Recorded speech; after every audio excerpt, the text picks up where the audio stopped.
الحمد لله وكفى وسلام على عباده الذين اصطفى أما بعد أعوذ بالله من الشيطان الرجيم بسم الله الرحمن الرحيم نحن نقص عليك أحسن القصص بما أوحينا إليك هذا القرآن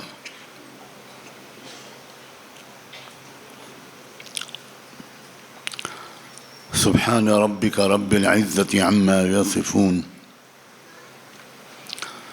وسلام على المرسلين والحمد لله رب العالمين.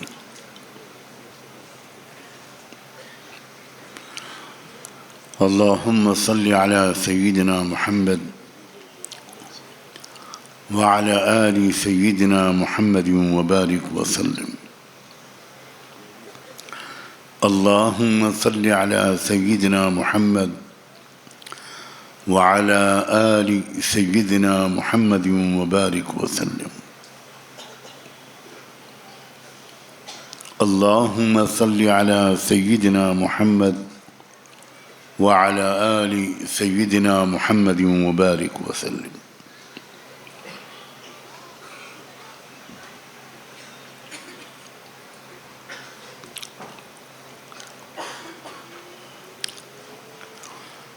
انسان کا ایک مزاج ہے کہ نظریاتی نصیحتوں سے زیادہ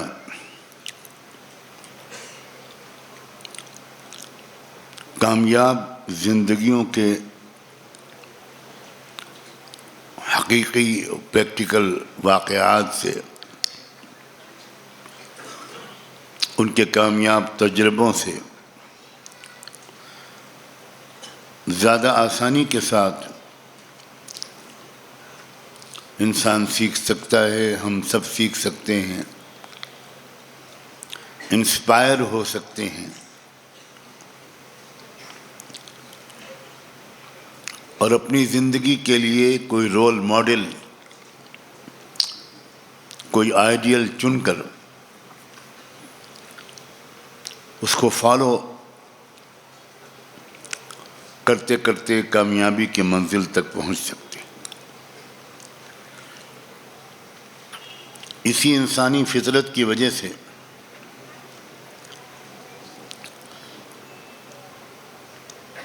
اللہ تعالیٰ نے ایک بہت بڑا احسان یہ فرمایا کہ پوری انسانی تاریخ کے کچھ بہت ہی سبق آموز واقعات اور کچھ بہت کامیاب ترین زندگیوں کی تاریخ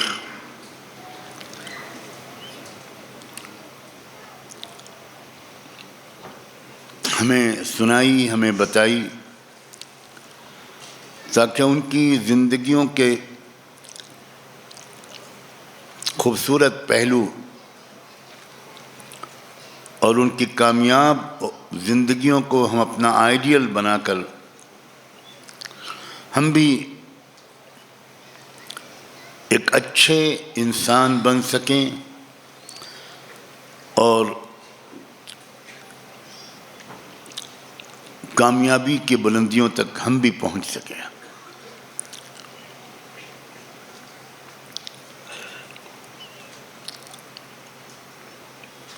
میں نے ابھی ایک آیت کا ایک حصہ پڑھا تھا، نحن نقص عليك احسن القصص بما اوحينا اليك هذا القرآن. اللہ تعالیٰ نے اس آیت میں رحمت دو عالم صلی اللہ علیہ وآلہ وسلم کو خطاب کر کے یہ فرمایا کہ اب ہم تم کو انسانی تاریخ کا سب سے زیادہ حسین اور خوبصورت بہترین واقعہ سنانے جا رہے ہیں۔ میرے عزیز نوجوانوں، ذرا غور کرو کہ تاریخ تو اچھے برے واقعات سے بھری ہوئی ہے۔ جس واقعے کو انسانیت کا شفیق پروردگار پوری انسانی تاریخ کا سب سے زیادہ اچھا واقعہ قرار دے، جس زندگی کو، جس کی سیرت و کردار کو، جس شخصیت کی لائف ہسٹری کو سب سے زیادہ بہترین لائف ہسٹری قرار دے، وہ کیسی عجیب و غریب شخصیت ہوگی، کیسی عجیب اور سبق آموز اس کی تاریخ ہوگی، اور وہ نوجوان یا وہ شخص کتنا محروم ہوگا جو اس شخصیت کو اپنے سامنے رکھے بغیر، اس کو آئیڈیل، اس کو رول ماڈل بنائے بغیر اپنی زندگی گزارتا چلا جائے۔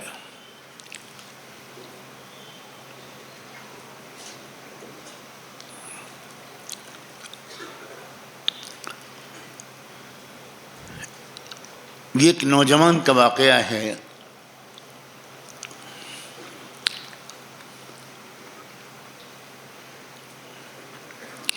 یہ ایک انتہائی خوبصورت، ہینڈسم، ایک ایسے نوجوان کا واقعہ ہے کہ جو ہر ایک کی محبت کو اپنی طرف کھینچ لیتا تھا۔ جو اس کو دیکھتا تھا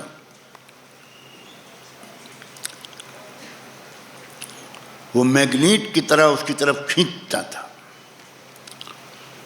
اٹریکٹ ہوتا تھا۔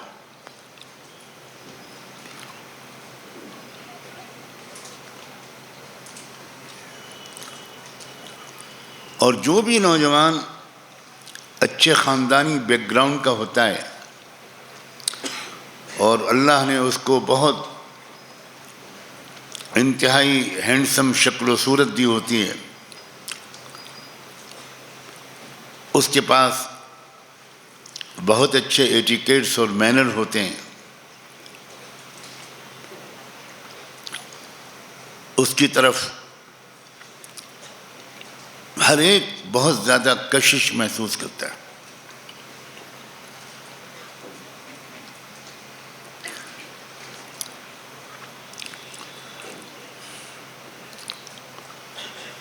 اس نوجوان کا نام تھا یوسف اور اس کے والد کا نام تھا یعقوب۔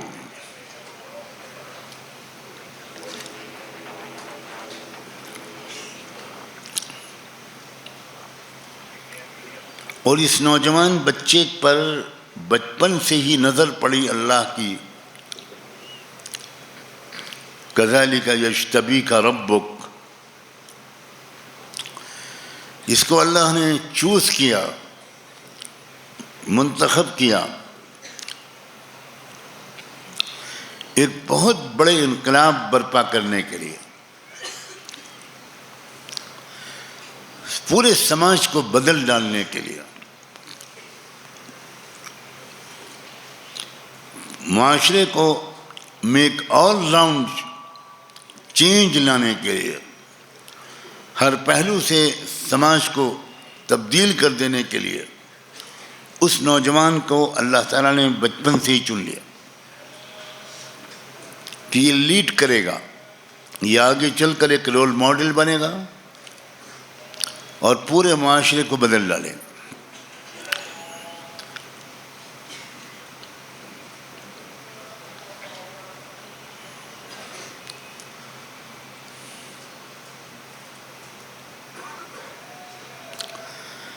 عجیب طریقے سے اس نوجوان کی زندگی کی کہانی شروع ہوئی. اس زندگی کی شروعات کو دیکھ کر کوئی نہیں کہہ سکتا تھا کہ اس کا اینڈ یہ ہوگا. شروعات اس طرح ہوئی کہ اس کے بھائیوں کو اس سے جلسی ہوئی. حسد اور جلن کی آگ اس کے بھائیوں کے سینے میں بھڑک اٹھی. یہ دیکھ کر کہ ہمیں لوگ اتنا نہیں چاہتے جتنا اس کو چاہتے ہیں. یہاں تک کہ ہمارے والد محترم وہ بھی اس کو جتنا چاہتے ہیں اتنا ہم کو نہیں چاہتے. بہت سے گھروں کی یہ ہسٹری ہوتی ہے، اور میں چونکہ بالکل سماج کے اندر رہتا ہوں اس لیے بہت سی باتیں میں جانتا ہوں اور اشاروں میں کہتا ہوں. بہت سے گھروں میں بھائیوں بہنوں میں یہ ٹسل رہتی ہے کہ ابو یا امی ہم کو کم چاہتی ہے، اس کو زیادہ چاہتے ہیں. اگر کہیں کسی کے ساتھ ایسا ہوتا ہے تو وہ انسان اکثر و بیشتر یہ نہیں سوچتا کہ مجھ میں کیا کمی ہے اور اس میں کیا خوبی ہے. اس کے بجائے وہ اس کو بلیم کرنے لگتا ہے، اس سے جلنے لگتا ہے. اپنے ماں باپ کو یا دوسرے لوگ جو اس کو زیادہ چاہتے ہیں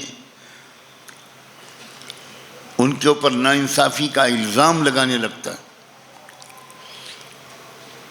اچھا ہوتا کہ اگر یہ خود اپنی شخصیت کو ری وزٹ کرتا، خود اپنا انٹروسپیکشن کرتا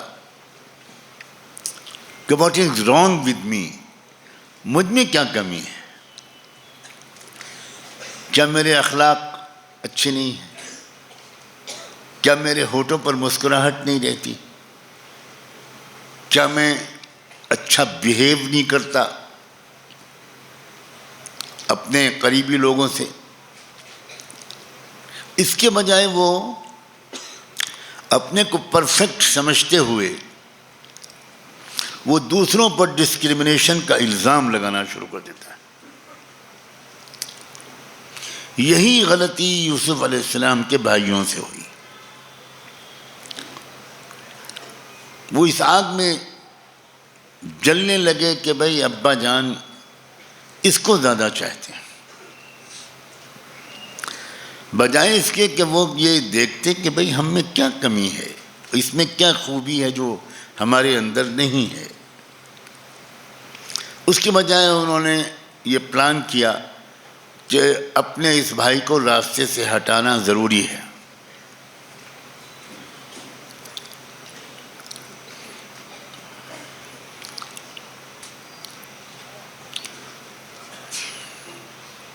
چنانچہ انہوں نے آپس میں بیٹھ کر ایک پورے پلان پر اتفاق کر کے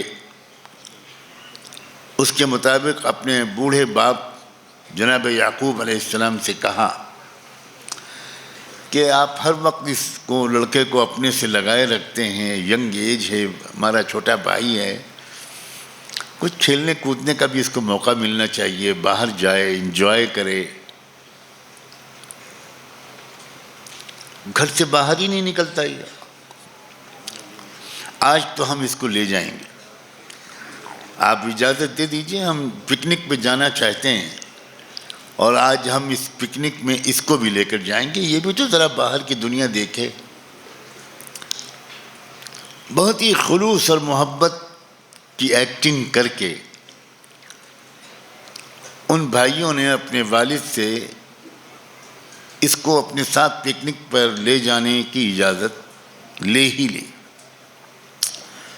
اور ڈرتے ڈرتے کچھ اندیشہ کچھ کھٹک رہا تھا، حضرت یعقوب علیہ السلام کے دل میں کچھ خطرہ محسوس ہو رہا تھا. پھر بھی بچوں کے اصرار پر کہا کہ ٹھیک ہے جاؤ، لے جاؤ.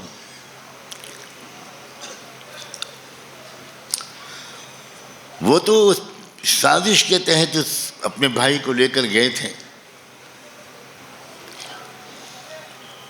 چنانچہ انہوں نے اس کا مرڈر تو نہیں کیا، لیکن اس کو جنگل میں لے جا کر ایک ایسے اندھے کنویں میں ڈال دیا جس سے وہ کبھی نکل ہی نہیں پائے. اور اپنے آپ، یا تو کوئی قافلہ آئے گا، کوئی گزرے گا، کنویں میں دیکھے گا، زندگی اس کی قسمت میں رہی تو اس کو وہ لے جائے گا. خس کم جہاں پاک، ہمارے گھر سے تو دور چلا جائے گا. تو ہماری لائن کلیئر ہو جائے گی، پھر ابا کی توجہ 100% ہماری طرف ہو جائے گی. یہ ایک چھوٹی سوچ ہوتی ہے جو اکثر خاندانوں میں توڑ پیدا کرتی ہے، فیملی ڈسپیوٹس پیدا ہوتے ہیں.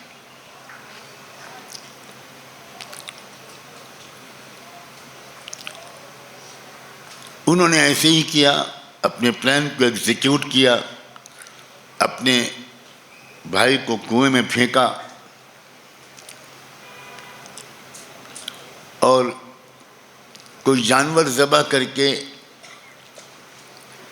اس کے خون کے کچھ دھبے، کچھ چھینٹیں یوسف علیہ السلام کے کرتے پہ لگا کر گھر میں آئے. دن بھر تفریح کر کے رات کے وقت میں گھر پہنچے اور مگرمچھ کے آنسو بہاتے ہوئے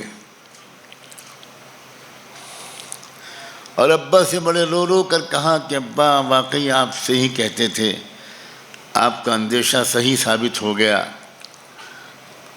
ہم لوگ تو ریس کر رہے تھے، دوڑ رہے تھے، پہاڑوں پہ چڑھ رہے تھے، شکار کر رہے تھے. یہ ہمارا بھائی نرم و نازک، یہ زیادہ دوڑ بھاگ تو نہیں کر سکا.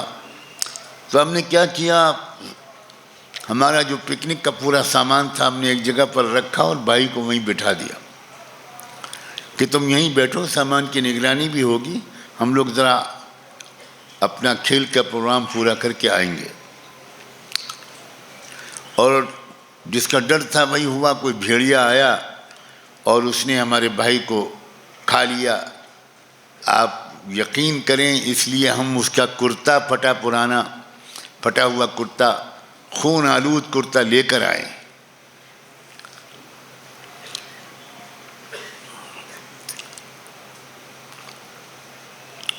باپ سمجھ گئے،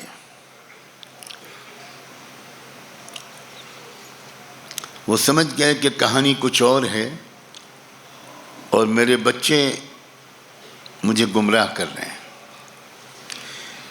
ایک نوجوان وہ بھی ہوتے ہیں جو اپنے ماں باپ کو بوڑھا اور بیوقوف سمجھ کر، اولڈ ایج کے لوگ سمجھ کر ان سے کھیلتے ہیں، ان کو بیوقوف سمجھتے ہیں اور بیوقوف بناتے ہیں. بہت عام ہے آج کل نوجوانوں میں یہ کیریکٹر. میں پھر کہتا ہوں کہ میرے انداز کو جو لوگ جانتے ہیں وہ جانتے ہیں کہ میں اشاروں میں بہت سی باتیں کہتا ہوں.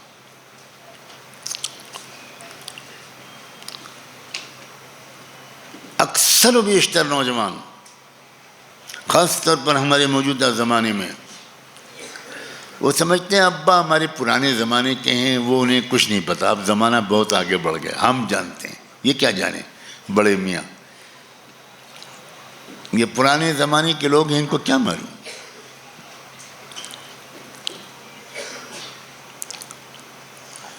جو اولاد اپنے بوڑھے ماں باپ کے بارے میں اس طرح سوچتی ہے بہت ٹھوکریں کھاتی ہے اپنی زندگی میں، اور اس کی اولاد آگے چل کر جب وہ خود باپ بنے گا تو اس کی اولاد سینکڑوں گنا بڑھا کر وہ اپنے باپ کے ساتھ بدسلوکی کرے گی. ماں باپ کے ساتھ نافرمانی اور بدسلوکی کی سزا اس دنیا میں مل کر رہتی ہے. کبھی اللہ تعالیٰ اس گناہ کی سزا کو آخرت تک کے لیے ملتوی نہیں کرتا. آخرت میں بھی ملتی ہے لیکن اس کے تو سزا دنیا میں مل کر رہتی.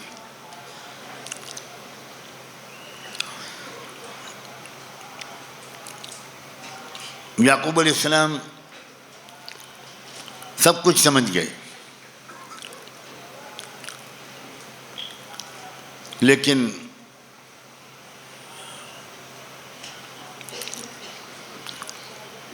انہوں نے صبر کا اور انتظار کا راستہ اختیار کیا.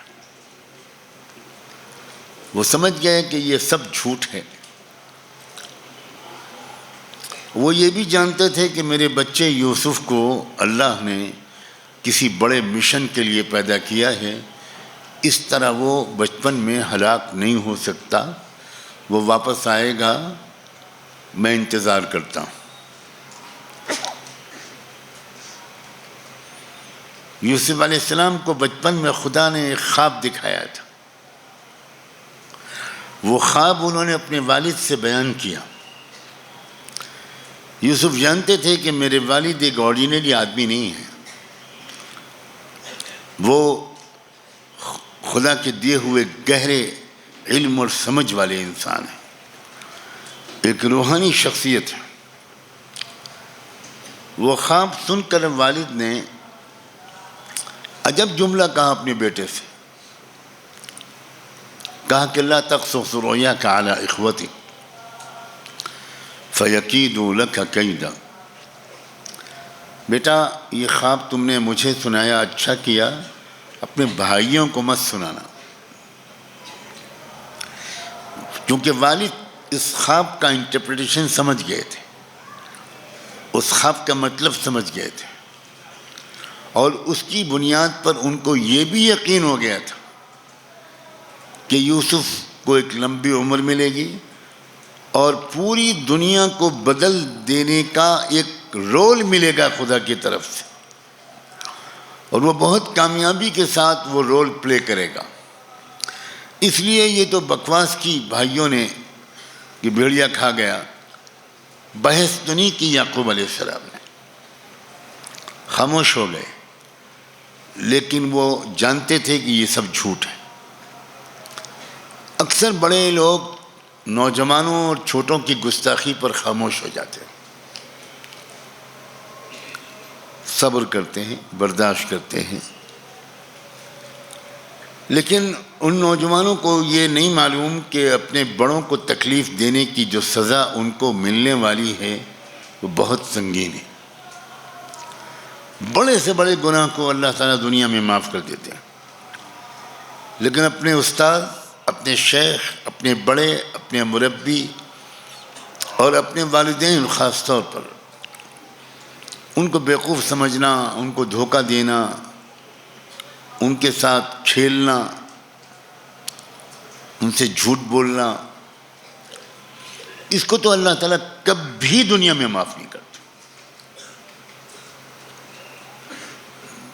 ڈیفینیٹلی اس کی سزا اس لڑکے یا لڑکی کو دنیا میں مل کر رہتی ہے. اس سزا کی کیا کیا شکلیں ہو سکتی ہیں وہ بھی بیان کرنے والے بیان کر سکتے ہیں، لیکن میں اس کو ٹچ نہیں کروں گا.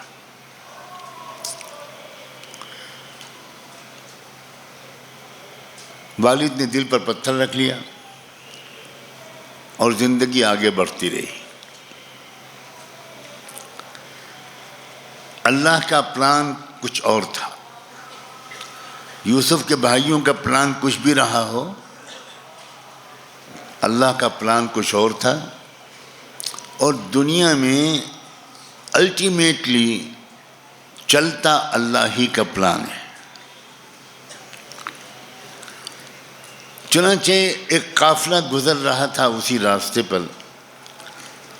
اس قافلے کے پاس پانی ختم ہو گیا تو اس قافلے کے لوگوں نے کہا کہ ہم رکتے ہیں ایک جگہ پر، اور اپنے پانی کے ذمہ دار کو بھیجا، ارسلوا واردہم، کہ بھائی کنواں تلاش کرو، آس پاس کوئی کنواں ہو تو، اور یہ سب لے کر جاؤ پانی نکالنے کے لیے سامان، اور پانی لے کر آؤ. وہ جو قافلے کی طرف سے ایک ذمہ دار شخص گیا، پانی نکالنے کے لیے اس نے کنویں میں ڈول ڈالا، تو جو جھکا تو اس میں تو ایک بڑا خوبصورت ہونہار ایک لڑکا بیٹھا ہوا ہے۔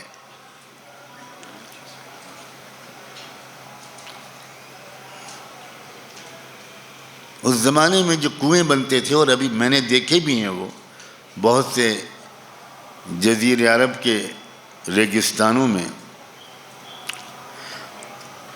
اس وقت ان کنویں میں کو اس طرح بنایا جاتا تھا کہ ایک قدم کے فاصلے پر 2-3 اینٹوں کی جگہ نکال کر پیر رکھنے کی جگہ بنا دی جاتی تھی، تو کوئی بھی قدم بقدم اس خالی جگہ پر پیر رکھتے ہوئے نیچے اتر سکتا تھا اور ان خالی جگہوں پر پیر رکھتے ہوئے اوپر واپس آ سکتا تھا اگر ضرورت پڑے تو۔ اب یوں بجائے اس کے کہ پانی آتا، یوسف اندر تھے، اس بچے کو دیکھا، ان کا بیٹا تم اسی ڈول میں بیٹھ جاؤ، اس کی رسی کو پکڑ لو، ہم کھینچ کے تم کو باہر نکالتے۔ اب یہ نوجوان بچہ باہر نکلا، ان لوگوں نے سوچا کہ بھئی یہ تو بہت بہترین نفع کا سودا ہو گیا، آگ لینے گئے تھے پیغمبری مل گئی، پانی لینے گئے تھے ینگ لڑکا مل گیا۔ انسانیت کا وہ دور تھا جب رحمت دو عالم صلی اللہ علیہ وسلم ابھی نہیں آئے تھے دنیا میں، اور انسان کو غلام کے طور پر استعمال کرتا تھا، انسان بیچا اور خریدا جاتا تھا۔ چنانچہ لوگوں نے کہا کہ یہ تو بڑا زبردست پرافٹ ملے گا، اس لڑکے کو ہم مصر کی غلاموں کی منڈی میں لے جا کر بیچ دیں گے۔ اب انہیں نہیں پتا کہ یہ جو کچھ ہو رہا ہے یہ اللہ کے کسی سیکرٹ پلان کے تحت ہو رہا ہے۔ اب یہ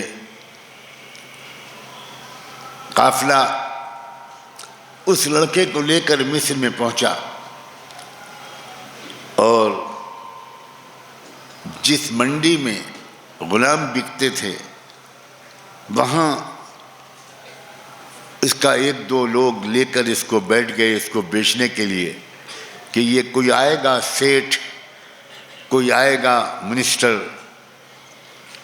بلینائر ملینائر، اور وہ بڑے مہنگے داموں میں اس کو لے کر جائے گا تو ہمیں تو مزہ آ جائے گا۔ اب ذرا غور کرو میرے نوجوانوں، اس کائنات کی چلتی کس طرح ہے، کس طرح یہ دنیا چل رہی ہے۔ جو کچھ دنیا میں ہوتا ہوا دکھائی پڑتا ہے وہ کچھ لوگوں کے ہاتھ سے ہوتا ہوا دکھائی پڑتا ہے، فلاں یہ کر رہا ہے، فلاں یہ کر رہا ہے، حالانکہ جو ہوتا ہے وہ اللہ تعالیٰ جو پردے کے پیچھے سے وہ کٹ پتلیوں کی طرح نچاتا ہے، اشارے کرتا ہے، اور اللہ کے اس پروگرامنگ، پلاننگ، تقدیر اور حکم کے نتیجے میں چھوٹے سے چھوٹا واقعہ اور بڑے سے بڑا ایونٹ دراصل وجود میں آتا ہے۔ ادھر یہ ہوا کہ ادھر یہ غلام مصر کی منڈی میں پہنچا، یہ بچہ، اور ادھر مصر کے وزیر اعظم، اس کے گھر میں ایک ضرورت محسوس ہوئی کہ ایک ہاؤس میڈ لایا جائے، ایک ایسا نوکر جو گھر میں سرونٹ کا کام کرے، ڈرنک سرو کرے، مہمانوں کو ان کا ویلکم کرے، ایسا آدمی جو پرائم منسٹر ہاؤس میں مہمانوں کا استقبال کرے، ان کو چائے، کافی، قہوہ، مشروبات، ڈرنکس پلائے، وہ چھانٹ کر رکھا جاتا ہے، بہت خوبصورت، گڈ لکنگ، ہینڈسم بہت مہذب سویلائزڈ کوئی گنوار قسم کا آدمی پرائم منسٹر ہاؤس کے عملے میں فٹ نہیں ہو سکتا. جب گھر میں یہ مشورہ ہوا کہ بھئی ہم کو ایسے میڈ کی بہت ضرورت ہے تو پرائم منسٹر نے یہ کہا مصر کے کہ میں خود جاؤں گا مارکیٹ میں اور اپنی پسند کے حساب سے کوئی غلام خود سلیکٹ کر کے لاؤں گا. میں اکثر کہا کرتا ہوں کبھی دنیا میں کبھی کسی نے پڑھا ہے سنا ہے کہ پرائم منسٹر کسی چیز کی خریداری کے لیے خود گیا ہو بازار؟ اللہ کی پلاننگ. وہ وزیر اعظم مصر کا گیا اور اس نے جو نظر ڈالی تو کوئی ہیڈ آف دا اسٹیٹ جب بنتا ہے تو وہ کوئی ویژنری انسان ہوتا ہے, پہچان لیتا ہے, اس کے اندر ایک صلاحیت ہوتی ہے, وہ دیکھ کر پہچان لیتا ہے. ہر ملک کے وزیر اعظم چوتھی پاس نہیں ہوتے. مجھے نہیں معلوم آپ کیوں ہنس رہے ہیں, میں تو بہت سادہ سی بات کہی. اللہ آپ کو ہمیشہ ہنستا رکھے. بہرحال میں نہیں سمجھ پایا کہ آپ کیوں ہنسے. یہ تو کسی کسی ملک کی قسمت ہوتی ہے جہاں اتنے قابل لوگ ہوتے ہیں اور آپ کی زبان میں اتنے قابل لوگ ہوتے ہیں. ہم بڑے خوش نصیب ملک کے باشندے ہیں. ہمیں اللہ کی نعمت پر شکر ادا کرنا چاہیے اور یہ بھی دعا کرنی چاہیے کہ اچھی نعمتوں کو آپ جلدی اپنے پاس بلا لیجیے. کیوں آپ بالکل واقعی مجھے حیرت ہے کہ آپ ہنس کیوں رہے؟ میں تو اتنی معصومانہ باتیں کر رہا ہوں. نوجوان ہنسیں تو مجھے خوشی ہوگی. I have no objection whatsoever. But I'm at loss to understand why are you people laughing.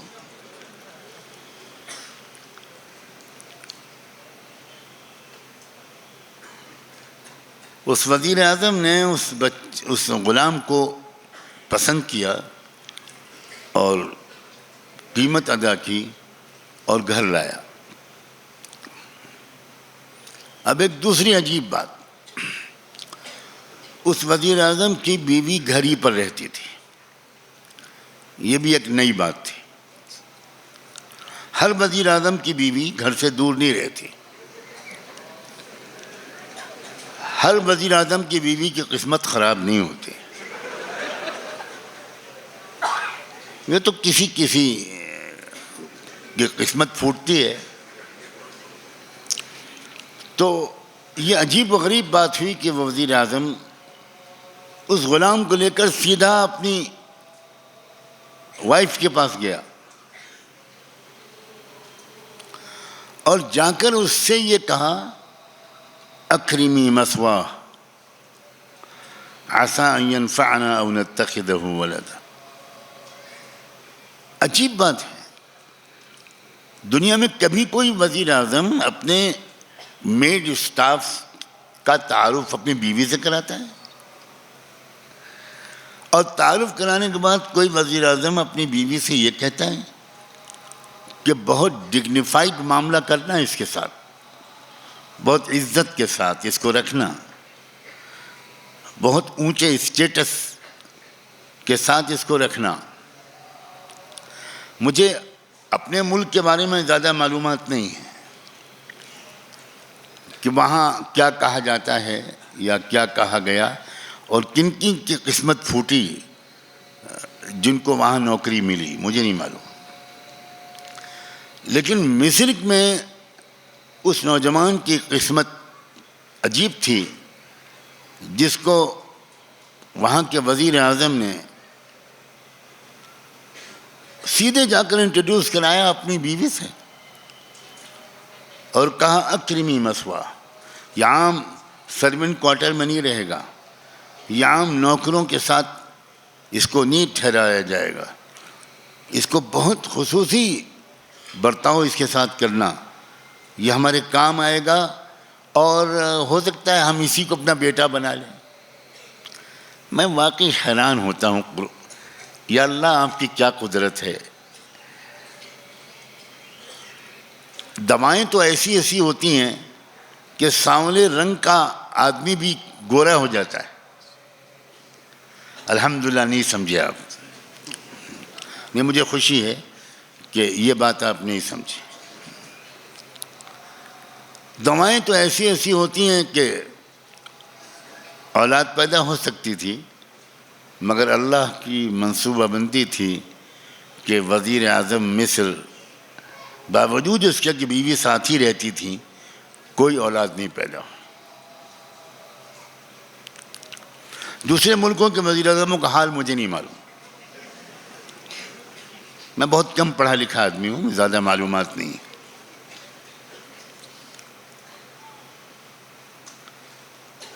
اب دوائیں تو بہت ہوئی ہوں گی مگر اولاد نہیں ہوئی، تو اس وقت اس نے کہا کہ یہ لڑکا تو اس لائق ہے، لایا تو ہوں میں غلام بنا کر، لیکن لڑکا تو اس لائق ہے کہ ہو سکتا ہے کہ ہم اس کو اپنا بیٹا ہی بنا لیں. بیگم نے کہا ٹھیک ہے، بالکل ٹھیک. اب اس طرح یوسف علیہ السلام فلسطین کے گاؤں سے نکل کر جنگل میں پہنچے، جنگل سے کنویں میں، اور کنویں سے مصر کے بازار میں، اور مصر کے بازار سے مصر کے پرائم منسٹر کے محل میں،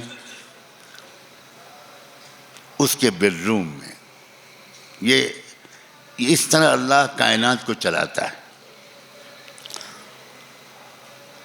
اب اگلا قدم،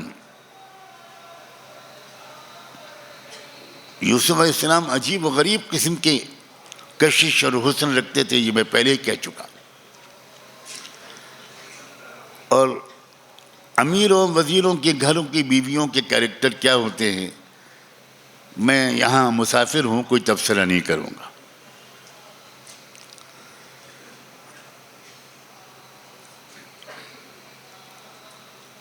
چنانچہ ابھی چند دن ہوئے تھے کہ وزیر اعظم، مصر کے وزیر اعظم کی بات کر رہا ہوں، کوئی میڈیا والے غلط طلط گڑبڑ نہ کر دیں کہ یہ پردھان منتری کا اپمان کر رہے ہیں. معاذ اللہ، میں بہت وفادار شہری ہوں.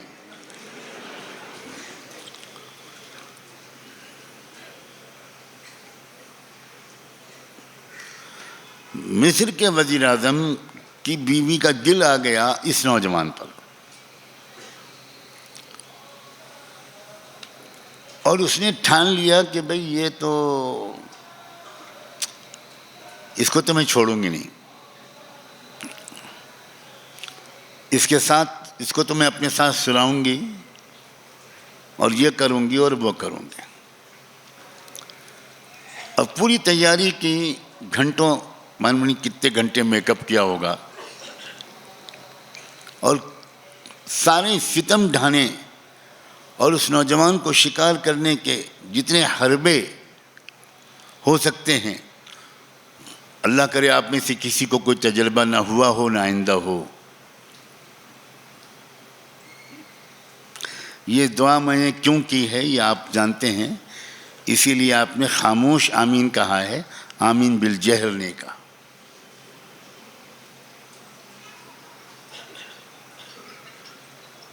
بڑی خطرناک عمر ہوتی ہے یہ. ایک بار کوئی مسکرا کے دیکھ لے، ہائی ہیلو کر دے، کوئی میسج بھیج دے، سارا تقوی سب ختم ہو جاتا.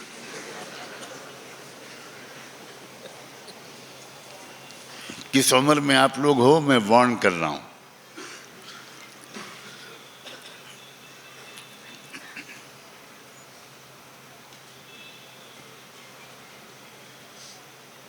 مگر یہاں اب سامنے آتا ہے کہ کامیابیوں کا راز کیا تھا. یوسف علیہ السلام کی ان بلندیوں تک پہنچنے کے پیچھے ان کے کیریکٹر کی کیا مضبوطی تھی، ان کا کتنا مضبوط ول پاور تھا، کیسی زبردست قوت ارادی تھی کہ تمام جتن کر ڈالے اس عورت نے اس لڑکے کو، اس ینگ بچے کو، نوجوان خوبصورت لڑکے کو گناہ میں پھنسانے کی. مگر سلام ہو یوسف علیہ السلام پر سلام ہو اس نوجوان پر. اگر میں یوسف علیہ السلام کہوں گا تو آپ سمجھیں گے کہ کوئی بڑے اچھی پختہ عمر کے پیغمبر تھے. نہیں، اس وقت وہ علیہ السلام نہیں بنے تھے. اس وقت وہ ایک بالکل ابھرتے ہوئے خوبصورت ترین نوجوان تھے.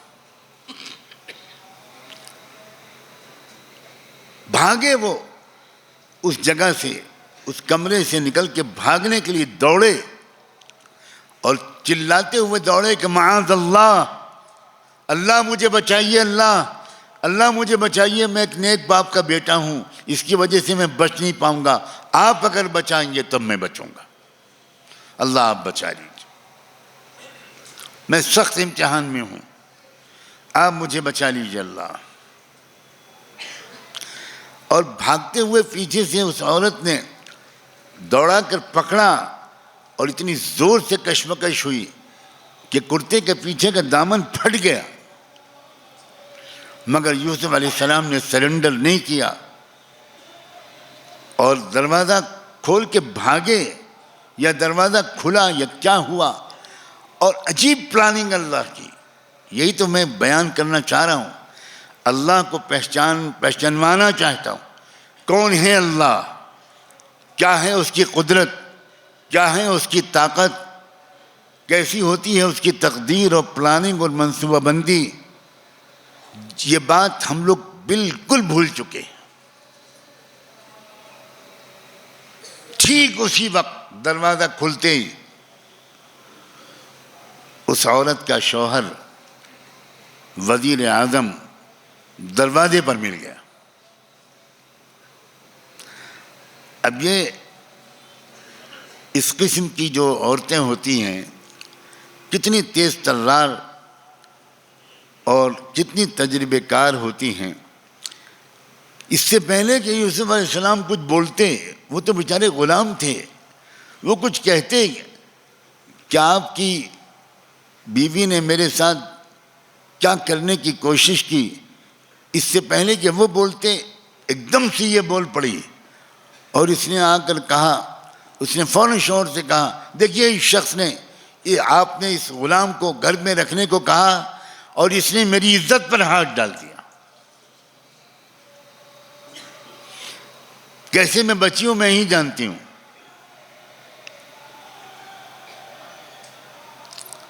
اب وہ وزیر اعظم حیران کہ اس لڑکے کے بارے میں تو یہ امید نہیں تھی مجھے. اچانک ایک شخص وہاں پہنچتا ہے اور غالباً وہ وزیر اعظم کا مشیر خاص ہوتا ہے، یا بعض لوگ کہتے ہیں کوئی چھوٹا سا بچہ تھا. ایک عجیب و غریب بات کہنے والا کوئی وہاں پر موجود ہوتا ہے اللہ کی پلاننگ سے.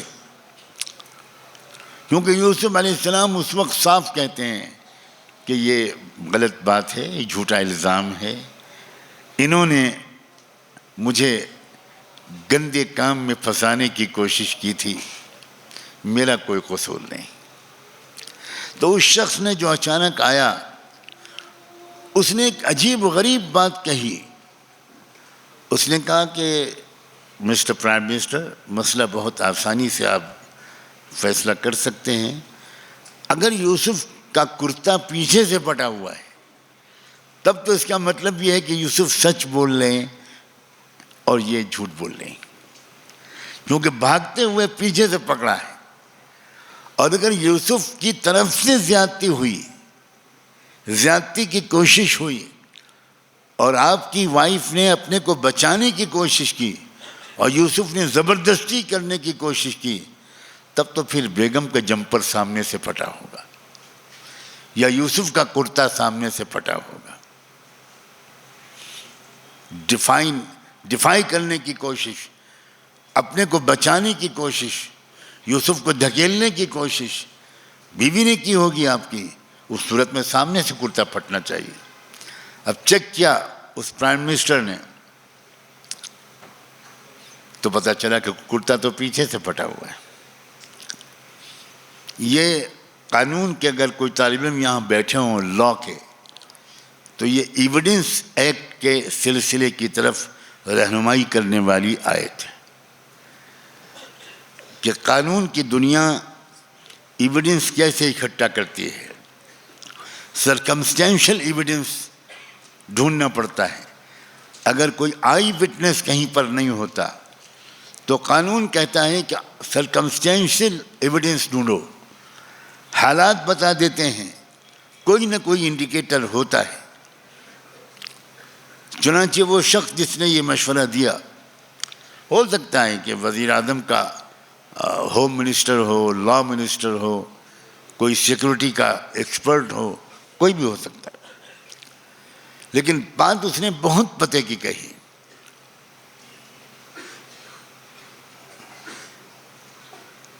چنانچہ وہ بات صاف نظر آ گیا کہ کرتا تو سامنے سے پھٹا ہوا, پیچھے سے پھٹا ہوا تھا. تو پرائم منسٹر فوراً نتیجے پہ پہنچ گیا اور اس نے کہا کہ دیکھو بات بالکل صاف ہو گئی ہے, تم اپنی غلطی کی معافی مانگو. اپنی بیوی سے کہا اس نے. کچھ وزیر اعظم انصاف والے بھی ہوتے. تم اپنی غلطی کی معافی مانگو اور یوسف اب جانے دو, جو ہونا تھا وہ ہو گیا. یوسف کو کسی سے کوئی دشمنی نہیں تھی اور وہ ایک غلام کی حیثیت سے تھے, خاموش رہ گئے. لیکن اس خبر کا چرچا شہر کی عورتوں میں بڑی تیزی سے پھیلا. بیگمات مصر میں, سول سوسائٹی کی لیڈیز میں, اور عورتوں میں کوئی خبر چلی جائے تو اس سے زیادہ فاسٹ میڈیا آج تک دنیا میں نہیں. نہ CNN کے پاس ہے, نہ BBC کے پاس. کوئی خبر پھیلانی ہو آپ کو بنگلور میں تو اپنی بہن سے, اپنی وائف سے, کسی سے کہیے کہ دیکھو میں تم کو بتا رہا ہوں, کسی کو مت بتانا. امید ہے کہ 25 منٹ کے اندر وہ خبر بنگلور, آدھے بنگلور میں تو مشہور ہو جائے گی. اور ہر لیڈی دوسرے سے یہ کہے گی اپنی سہیلی سے, تم پارا بچپن سے تم دوست ہو نا, بیسٹ فرینڈ, تم کو بتا رہی ہوں اور کسی کو نہیں بتانا. وہ بھی عورتوں کے تبصرے, جن کی شادی ہو چکی ہے وہ بھگت رہے ہیں, جن کی نہیں ہوئی ہے, ہونے والی ہے, میں دعا کرتا ہوں اللہ ان کی مدد فرمائے. بڑے زور سے آمین کا, اتنی زور سے تو جنت کی بھی دعا نہیں مانگتے. نہیں واقعی یہ مسئلہ ہے اتنی سیریس دعا کے لائق. میں آپ کی سمجھداری کی داد دیتا ہوں.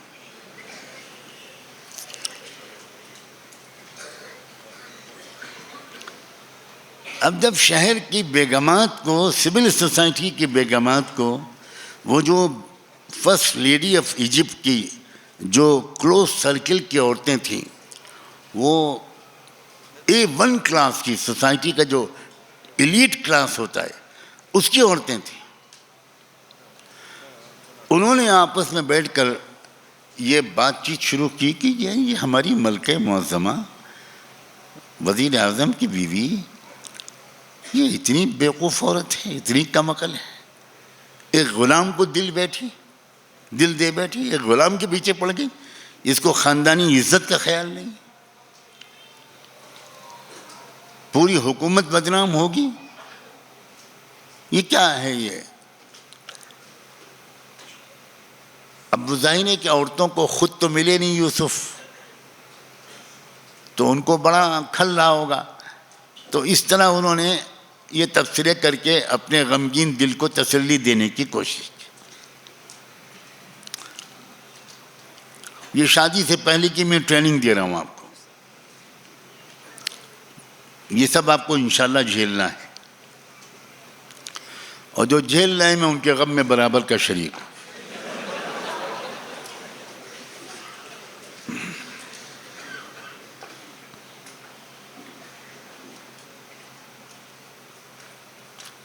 ملکہ کو خبر ملی اس وزیر اعظم کی بیوی کو کہ میری سہیلیاں یہ باتیں میرے بارے میں کر رہی ہیں، میرا مذاق اڑا رہی ہیں، یہ تبصرہ کر رہی ہیں کہ یہ پاگل ہو گئی، کا دماغ خراب ہو گیا، اس نے رائل فیملی کی عزت مٹی میں ملا دی اور ایک غلام کے اوپر دیوانی ہو گئی. تو اس نے پھر اس کا علاج سوچا اور ایک زبردست پلاننگ کی.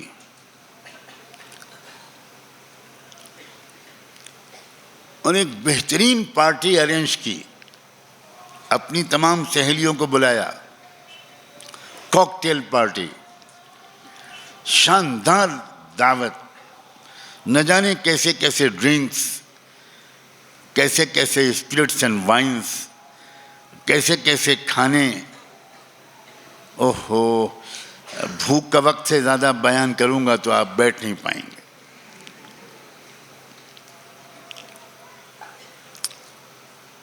اور جب محفل شباب پہ پہنچی اور نشہ سر پہ چڑھ گیا، اور ماشاءاللہ جو بڑے خاندان اونچے لوگ ہیں وہ چھری کانٹے سے کھانا کھاتے ہیں، تو سب کے ہاتھ میں چھری تھی. جب خاص کلائمیکس پہ پہنچی محفل، پیک پر، تو اس وقت اس وزیر اعظم کی بیوی نے یوسف سے کہا کہ اخرج علیہن، ذرا اندر آؤ، ذرا ادھر سے گزر کر چلے جاؤ، بس ایک نظر یہ تم کو دیکھ لیں جو مجھ پر کمنٹس پاس کر رہی ہیں، جو مجھ پر تنقیدیں کر رہی ہیں، جو میرے انتخاب پر تبصرے کر رہی ہیں، ایک نظر ذرا دکھاؤ تو تم ہو کون.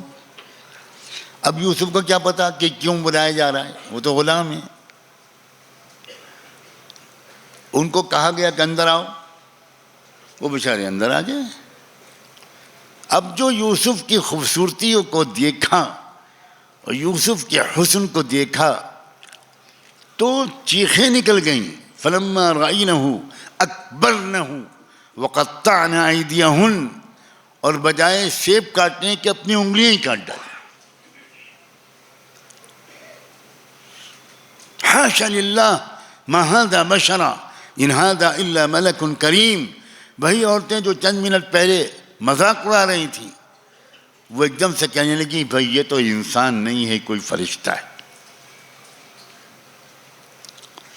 وزیر اعظم کی بیوی کتنی سمجھدار تھی، اس نے اپنے انتخاب کو صحیح ثابت کرنے کے لیے کسی اخبار میں کوئی مضمون نہیں لکھا،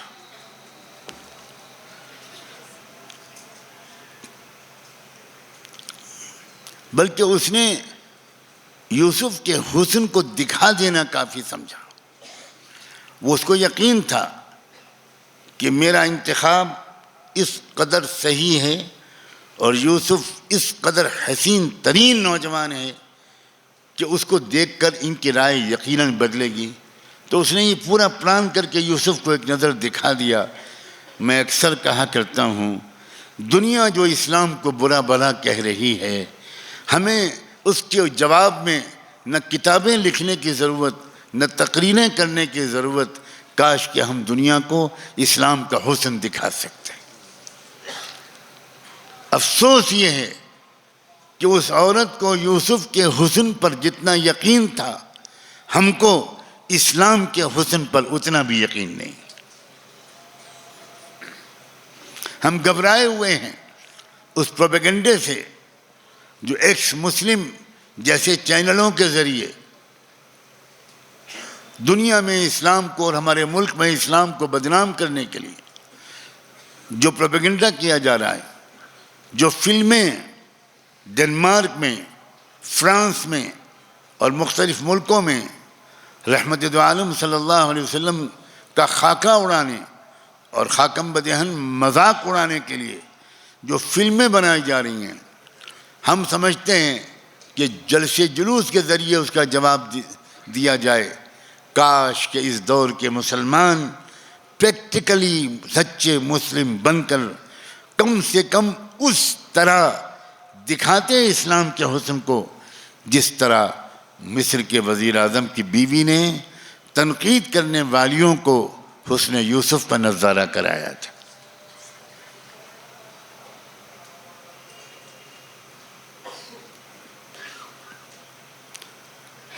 اب چونکہ شہر میں اس قدر چرچا ہونے لگا، تب حکومت کی بڑی سیاسی مجبوریاں ہوتی ہیں۔ مصر کی حکومت پر اور اس وزیر اعظم پر یہ دباؤ پڑا کہ پورے ملک میں یہ چرچا ہے، پورے شہر میں، کہ اگر واقعی یوسف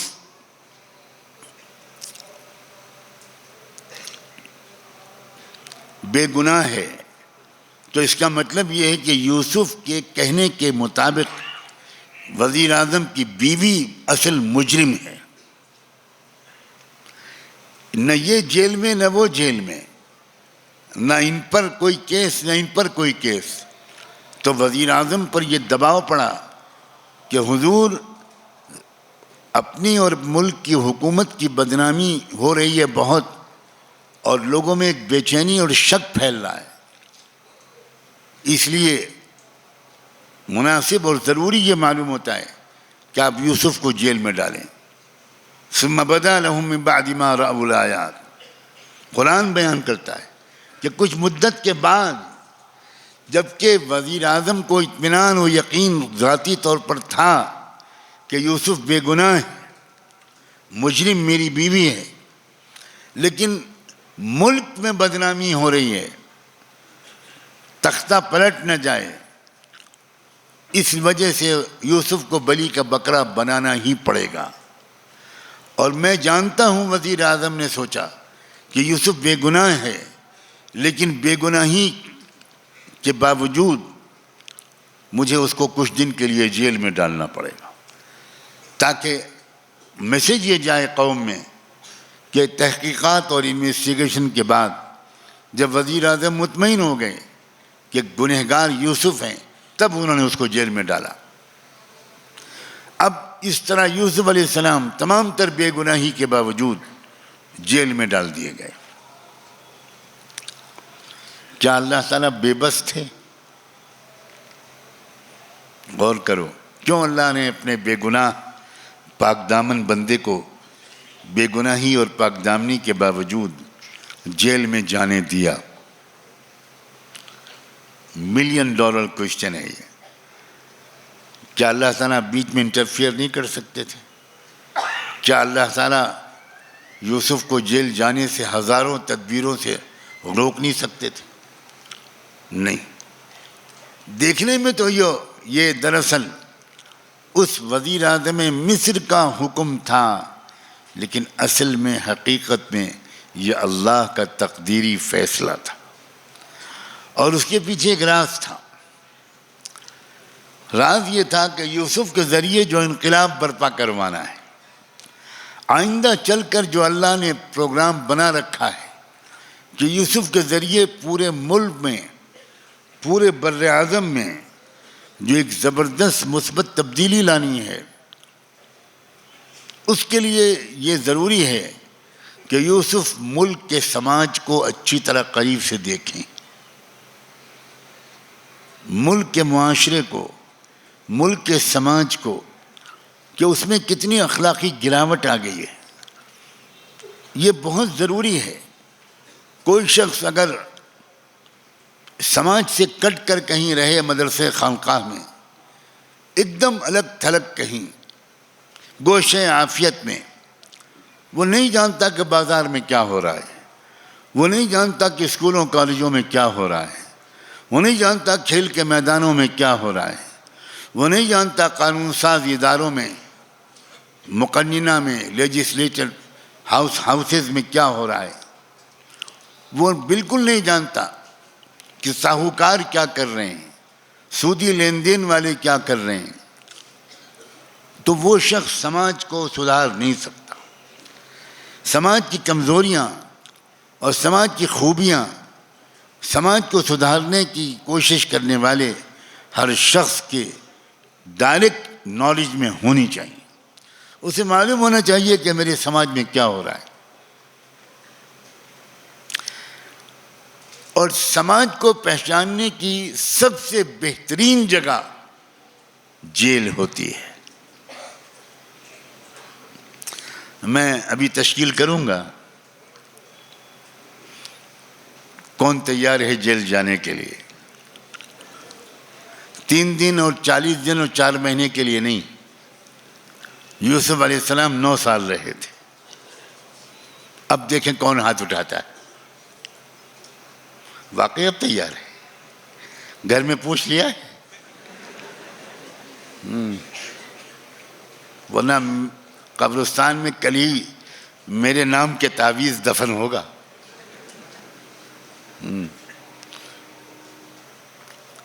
واقعی جیل عجیب جگہ ہے. پورے سماج کا ہر نمونہ جیل میں ہوتا ہے. اور جیل کی جو زندگی ہوتی ہے 24 گھنٹے کا ساتھ ہوتا ہے. وہ 2 گھنٹے کا جلسے کا ساتھ نہیں ہوتا. ہر انسان کا جو اصلی کیریکٹر ہے وہ سامنے آتا ہے. اور اکثر وہ لوگ جو کرمنلز بن کر جیل میں جاتے ہیں وہ بائی برتھ کرمنل نہیں ہوتے. ان کا ماحول ان کو کرمنل بنا دیتا ہے. بہت سوں کو مجبوریاں کرمنل بنا دیتی ہیں. اور جیل میں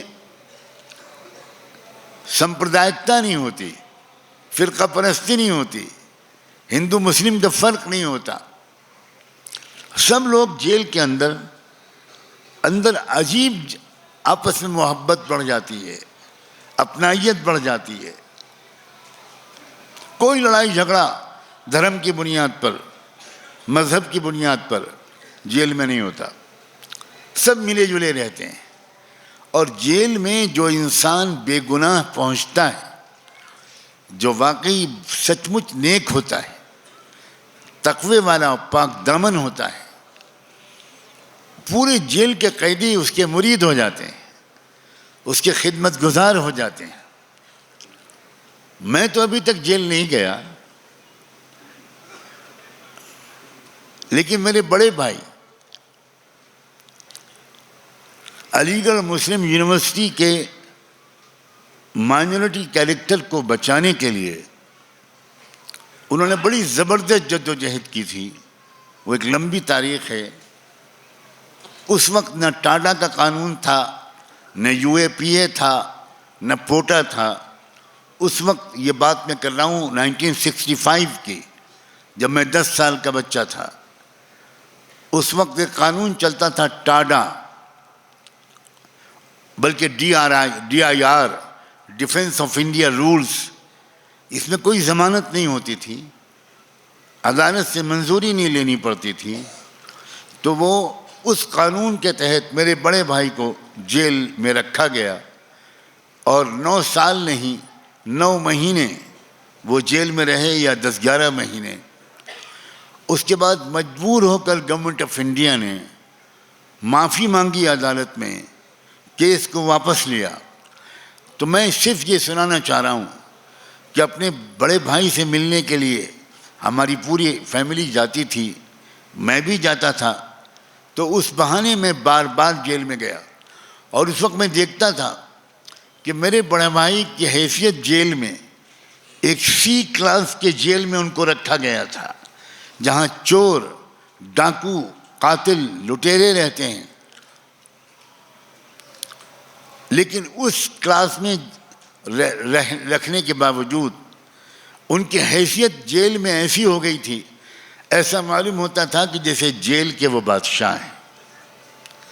تمام قیدی, ایون جیل کے آفیشلز ان کا احترام کرتے تھے, اور سب جانتے تھے کہ یہ بہت ہی بلند کردار کا, بھارت سے محبت کرنے والا ایک محب وطن شہری ہے.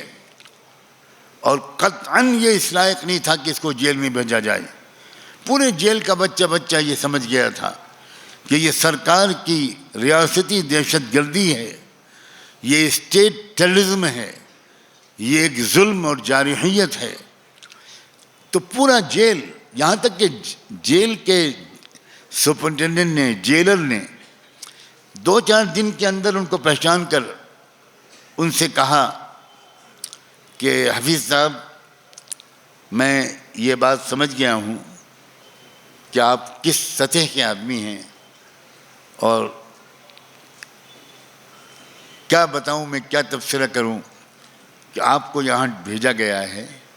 میں دیکھ رہا ہوں چند دن سے کہ آپ کس کیریکٹر کے انسان ہیں، لہذا میں تو اب آپ کو یہ کہتا ہوں کہ میری طرف سے پورے جیل کے انتظام کو سنبھالنے کے سلسلے میں آپ کو میں پورے اختیارات دیتا ہوں۔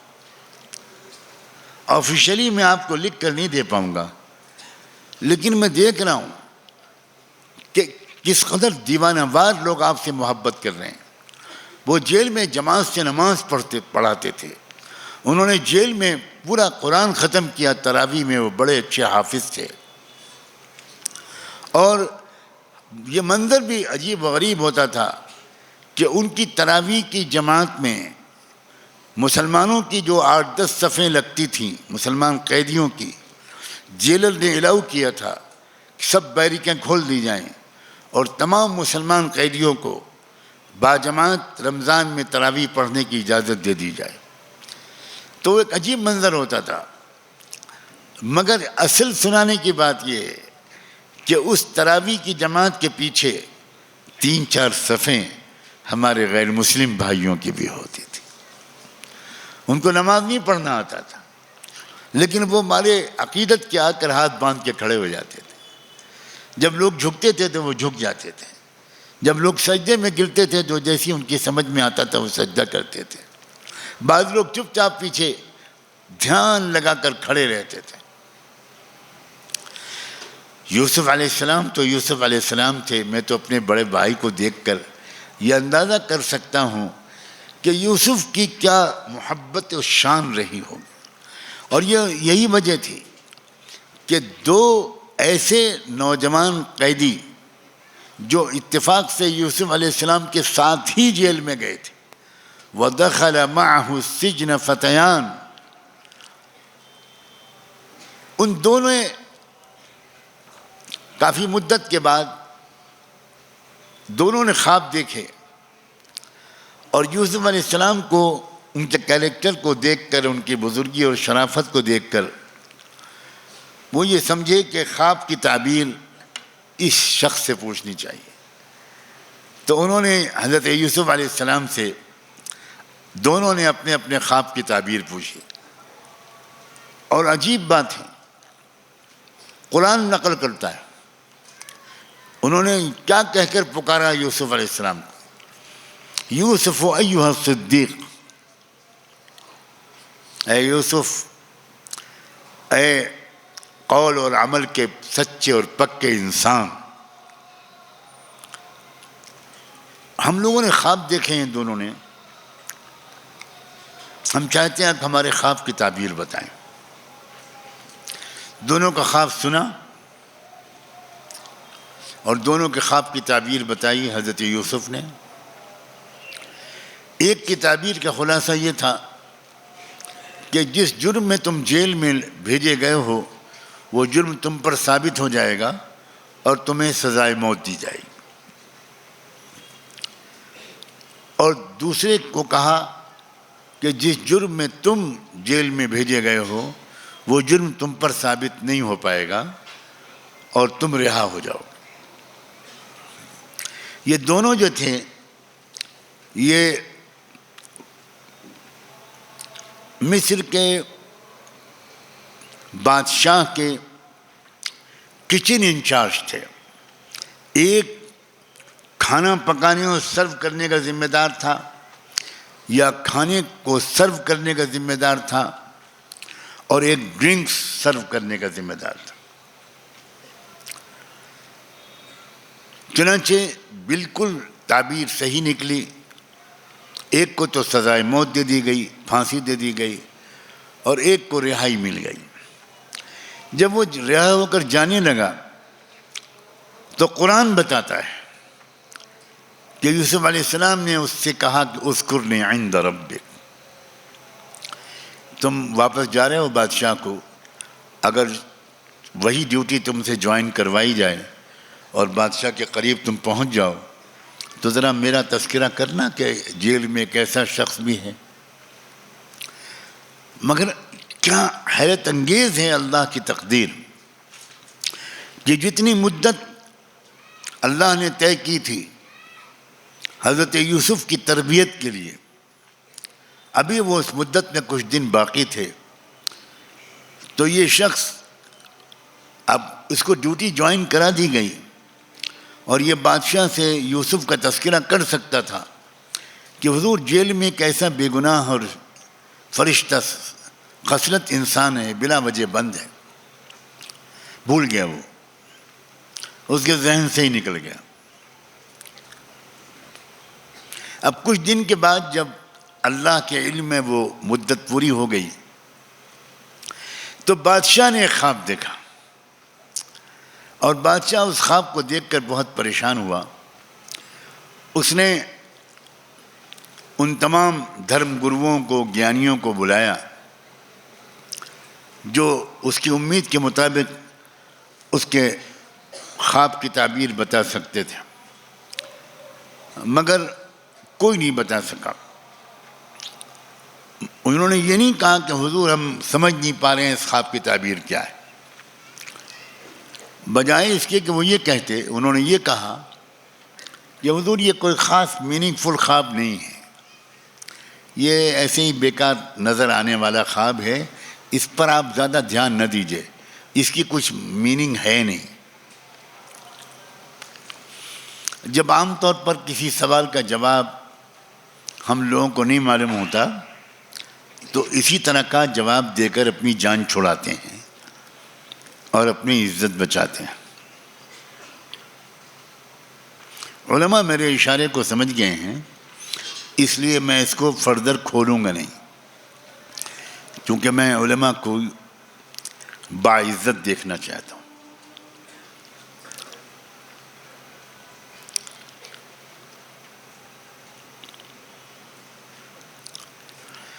بادشاہ سمجھتا تھا کہ یہ بتا نہیں پا رہے ہیں، خواب میرا زبردست کوئی اشارہ رکھتا ہے.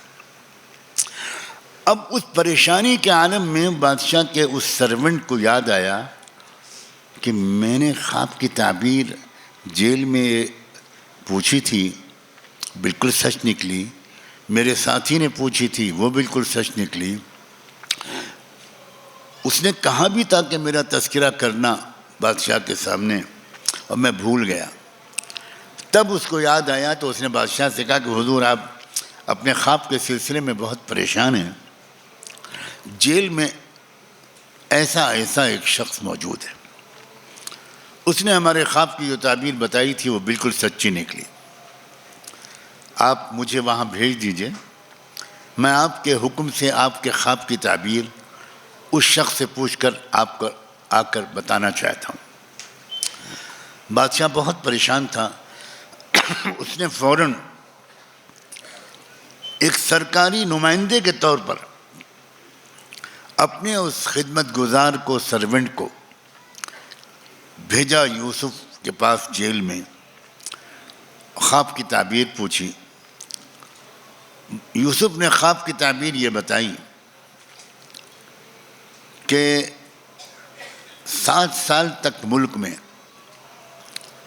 مصر میں بادشاہ کو یہ جا کر بتا دینا کہ اچھی پیداوار ہوگی، خوب اچھی بارشیں ہوں گی اور زمین سونا اگلے گی، خوب غلہ پیدا ہوگا.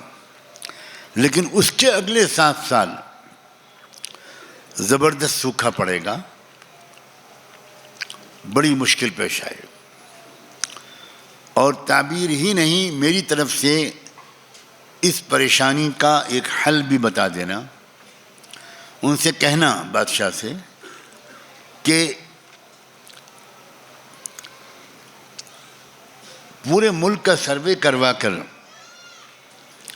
1 سال کے لیے جتنے غلے کی ضرورت ہو ملک کی آبادی کو، بالیوں کے اندر سے اتنا ہی غلہ نکالا جائے، باقی اناج کو بالیوں کے اندر پروٹیکٹڈ چھوڑ دیا جائے. اگلے سال پھر 1 سال کی ضرورت کا غلہ نکالا جائے، پورے ملک کی ضرورت کے لیے وہ کافی ہو جائے گا. اسی طرح ہر سال 7 سال تک ان 7 سالوں کی پیداوار کو بڑی سمجھداری کے ساتھ مینجمنٹ کے ساتھ خرچ کیا جائے گا تو اگلے 7 سال بھی ملک میں کوئی بڑی پریشانی نہیں آئے گی۔ بادشاہ کو یہ تعبیر ملی اور یہ مشورہ ملا تو حیران رہ گئے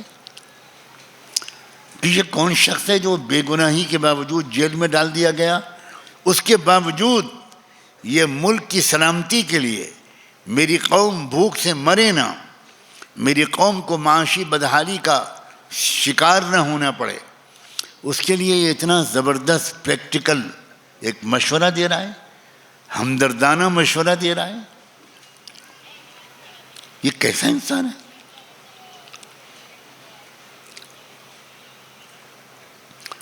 تو بادشاہ نے فوراً حکم دیا، جب تحقیق کی تو پتہ چلا کہ وزیر اعظم کا معاملہ تھا، وزیر اعظم کی بیوی کا معاملہ تھا، اور وزیر اعظم صاحب نے جیل بھیج دیا۔ تو بادشاہ نے اپنے خصوصی اختیارات استعمال کر کے فوری طور پر رہائی کا آرڈر جاری کر دیا۔ اب سرکاری آفیشلز رہائی کا حکم لے کر جیل پہنچے اور یوسف کو اطلاع ہوئی کہ سرکاری سواری لے کر ہم آئے ہیں، سرکاری حکم نامہ آ گیا، اب آپ کی رہائی کا وقت آ گیا، بادشاہ سلامت آپ کا انتظار کر رہے ہیں۔ اب سنو نوجوانوں، یوسف علیہ السلام نے جواب دیا کہ جب تک میرے اوپر لگائے گئے الزام کی تحقیق نہیں ہوگی، انویسٹیگیشن مکمل نہیں ہوگا اور تحقیقات اور انکوائری کے بغیر میں بے گناہ ثابت نہیں ہوں گا، تب تک میں کسی کے احسان تلے دب کر جیل سے رہائی قبول نہیں کروں گا۔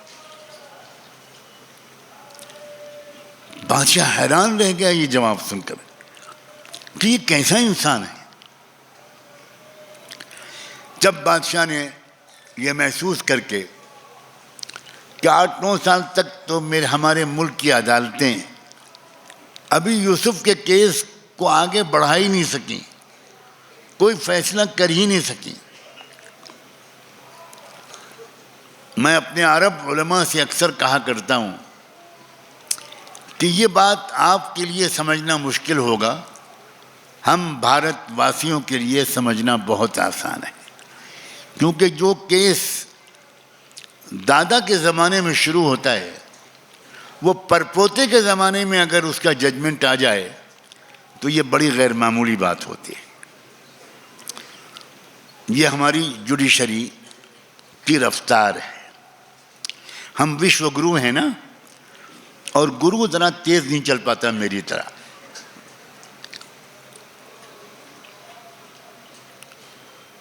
بادشاہ نے امیڈیٹلی محل میں عدالت قائم کر دی، خود جج کی کرسی پر بیٹھا، مقدمے کے سب فریقوں کو اس نے فوراً سمن کیا اور بلایا، یوسف علیہ السلام کو بھی بلایا، ان بیگمات شہر کو بھی بلایا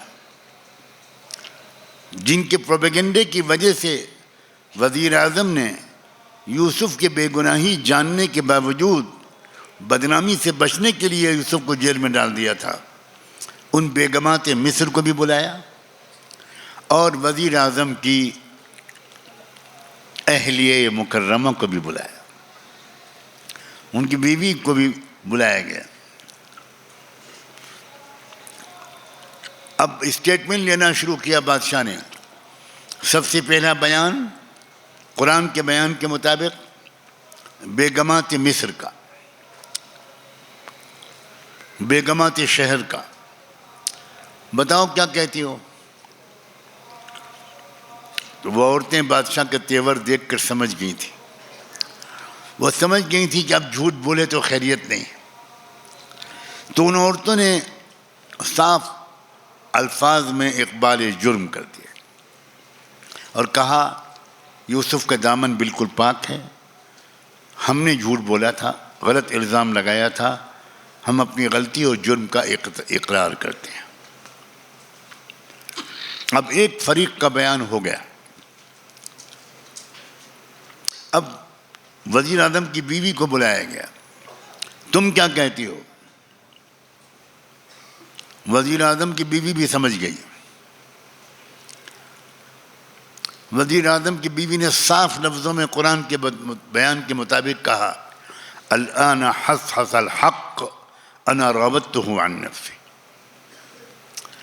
آج دودھ کا دودھ اور پانی کا پانی ہو گیا، میں اقرار جرم کرتی ہوں، میں مجرم تھی، میں نے بہلانے بہکانے پھسلانے کی کوشش کی تھی، یوسف کا دامن بالکل پاک ہے۔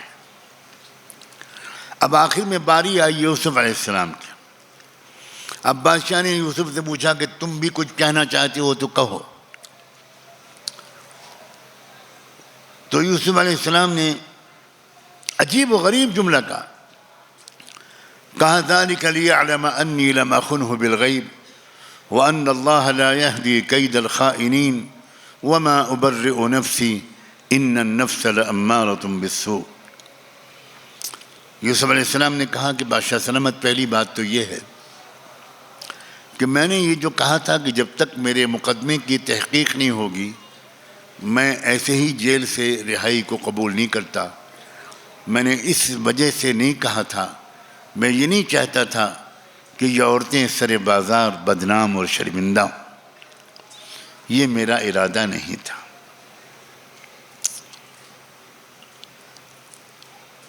میرا ارادہ تو صرف یہ تھا کہ وزیر اعظم کو یہ بات یقین کے ساتھ معلوم ہو جائے کہ میں نے ان کی امانت میں کوئی خیانت نہیں کی تھی، میرا دامن بالکل صاف ہے۔ اور میں یہ بات بھی چاہتا تھا کہ پیغام مل جائے لوگوں کو کہ جھوٹی سازشیں کامیاب نہیں ہوتی، ایک نہ ایک دن ان کا راز فاش ہوتا ہے۔ وَأَنَّ اللَّهَ لَا يَهْدِي كَيْدَ الْخَائِنِينَ۔ اور حضور عجیب جملہ کہا یوسف علیہ السلام نے، یہ جو میں بچ گیا گناہ سے، نوجوانوں سنو غور سے، یہ جو میں گناہ سے بچ گیا یہ میرا کمال نہیں ہے، یہ میرے رب کا کمال ہے، اس نے مجھے بچا لیا۔ إِلَّا مَا رَحِمَ رَبِّي، یہ میرے اللہ کا کمال ہے۔ بس یہ سننا تھا کہ بادشاہ نے فیصلہ سنایا اور یوسف سے کہا کہ یوسف، ثابت ہو گیا کہ یہ عورتیں مجرم ہیں اور وزیر اعظم کی بیوی مجرم ہے، اب تم اگر معاف کر دو تو انہیں کوئی سزا نہ سنائی جائے، اور اگر تم کہو تو قانون کے مطابق ان کو میں بدترین سزا دوں گا۔ یوسف علیہ السلام نے کہا کہ ہرگز نہیں، میں بالکل نہیں چاہتا کہ کسی کو سزا ملے، میرا دامن صاف ہو گیا، میں اس پر اپنے رب کا شکر ادا کرتا ہوں۔ اب صرف رہائی کا فیصلہ بادشاہ نے نہیں کیا، بادشاہ اس عدالت سے جو محل میں لگائی تھی اس نے خود یہ کہتے ہوئے اٹھا، ائتونی بہ استخلصہ لنفسی، میں اپنے کمرے خاص میں جا رہا ہوں، یوسف کو میرے پاس لے کر آؤ، اور میں آج سے یوسف کو اپنا سب سے قریبی وزیر و مشیر، سب سے زیادہ قابل اعتماد اس ملک کا حکمراں آج سے میں بنانے والا ہوں، لاؤ میرے پاس یوسف کو۔ آپ لوگ حیران ہو رہے ہوں گے کہ میں نے اتنا لمبا قصہ کیوں سنایا ہے، شاید کچھ لوگ سمجھ رہے ہوں۔ 1 to 1 اکیلے میں فرعون بادشاہ مصر نے یوسف علیہ السلام کو اپنے کمرے میں بلایا، اور جانتے ہیں وہاں کیا کہا؟ وہ جملہ قرآن نے نقل کیا ہے، اِنَّكَ الْيَوْمَ لَدَيْنَا مَكِينٌ أَمِينٌ۔ یوسف، آج کے بعد سے پورے پاور اس ملک کے میں حکومت چلانے کے میں تم کو منتقل کرتا ہوں، مکین، ٹوٹل اتھارٹی تمہاری، امین، پوری طرح 100% مجھے اگر کسی پر بھروسہ ہے وہ صرف تم پر ہے، سکے پر میرا نام جاری رہے گا، فیصلے سب تم کرو گے۔ یوسف علیہ السلام نے جواب میں کیا کہا؟ کہا نہیں بادشاہ سلامت، مجھے یہ منظور نہیں، میں تمام وزارتوں، محکموں، شعبوں کی ذمہ داری قبول نہیں کروں گا۔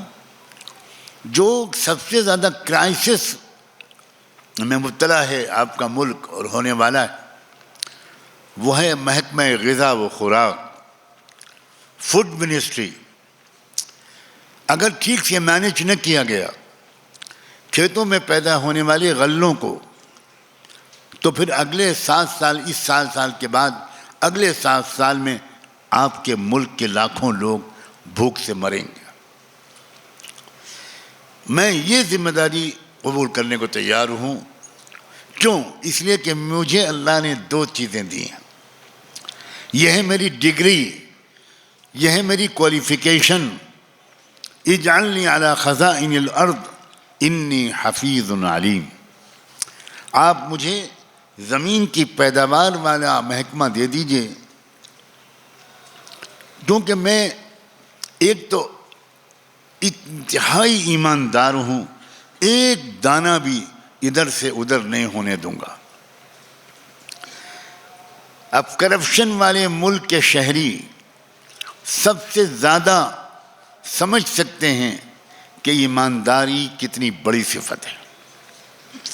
نوجوانوں، تمہیں صرف نماز روزے والا مسلمان نہیں بننا، یہ ہے اصل بات جو میں تم سے کہنا چاہتا تھا، جس کے لیے میں نے اپنے آپ کو اتنا تھکایا ہے، اتنی لمبی یہ تاریخ بیان کی ہے۔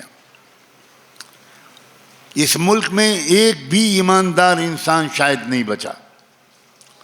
غالب ترین لوگ لوٹ مار میں لگے ہوئے ہیں۔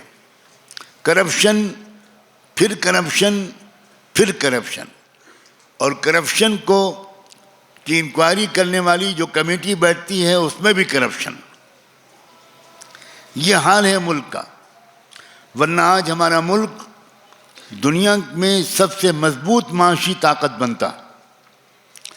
ہمارے ملک کو جو ریسورسز انسانیت کے پروردگار نے دیے ہیں، میں مشرق اور مغرب میں گھوم کر بار بار آیا ہوں، میں بلا مبالغہ کہتا ہوں، اتنے ریسورسز، اتنے وسائل، اتنی انرجی، اتنی سولر انرجی، اتنی روشنی، 4-5 قسم کے موسم، اتنی زرخیز مٹی، ایسا مین پاور، ایسے ہیومن ریسورسز، ایسے فائنینشیل ریسورسز شاید ہی کسی ملک کے پاس ہوں جو ہمارے ملک کو اللہ نے دیے ہیں۔ ہمارے ملک کا مسئلہ ریسورسز کی کمی کا نہیں ہے، ہمارے ملک کا اصل مسئلہ صرف اور صرف کرپشن ہے۔ یوسف علیہ السلام نے کیا کہا؟ میں ایماندار۔ اس کا صاف مطلب یہ تھا کہ بادشاہ سلامت آپ اچھی طرح جانتے ہیں، اور اسی لیے آپ مجھے یہ آفر کر رہے ہیں کہ ملک میں سارے منسٹرز، سارے بیوروکریٹس، سارے مینیجرز، نیچے سے اوپر تک سب بے ایمان۔ یہ 7 سال کے غلے کو 14 سال تو کیا، یہ تو 7 مہینے ہی میں کھا جائیں گے۔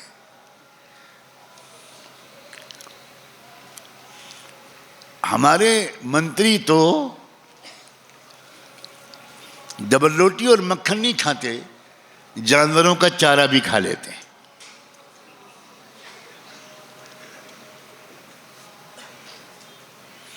زمین کے نیچے پیدا ہونے والا کوئلہ بھی کھا لیتے ہیں۔ شاید آپ میں کچھ لوگ ہوں گے واقف، باقی جو سب ہو سکتا ہے اللہ والے ہوں، کیونکہ اکثر مسلمان 4-5ویں آسمان سے ٹپکے ہوئے نظر آتے ہیں۔ کچھ جنرل نالج نہیں، کچھ انفارمیشن نہیں، بس ان کو پتا ہے کہ کس نے کتنے وکٹ لیے اور کس نے کتنے چھکے چوے مارے، اور کس نے بیوقوف ہیں ماشاءاللہ وہ 2 لوگ مل کے 11 لوگوں کو اسٹیڈیم میں دوڑاتے رہتے ہیں اور 50,000 بیٹھ کے بیوقوف بن کے دیکھتے رہتے ہیں۔ یہ ہمارے نوجوانوں کے وقت کا استعمال ہے.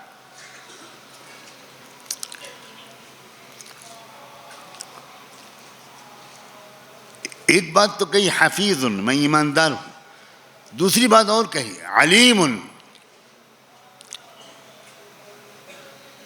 میں یہ غلے اور تمام کھیتوں کے پروڈکشن کو محفوظ کرنے کی سائنس کا بھی ماہر ہوں اور ان کو ڈسٹریبیوٹ کرنے کے سائنس کا بھی ماہر ہوں.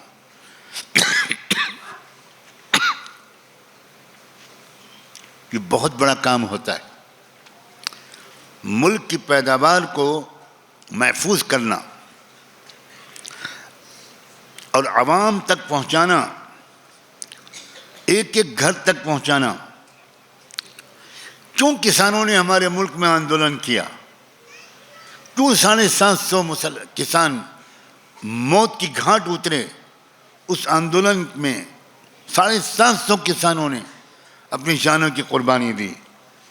اس لیے کہ کسان یہ دیکھ کر اپنی موت دیکھ رہے تھے کہ سرکار نے سارے غلے کو ایک دو کارپوریٹ ہاؤسز کو ہاتھ میں بیچ دینے کا فیصلہ کیا ہے. کھلی منڈی میں کسان پہلے کی طرح غلہ نہیں بیچ سکتا.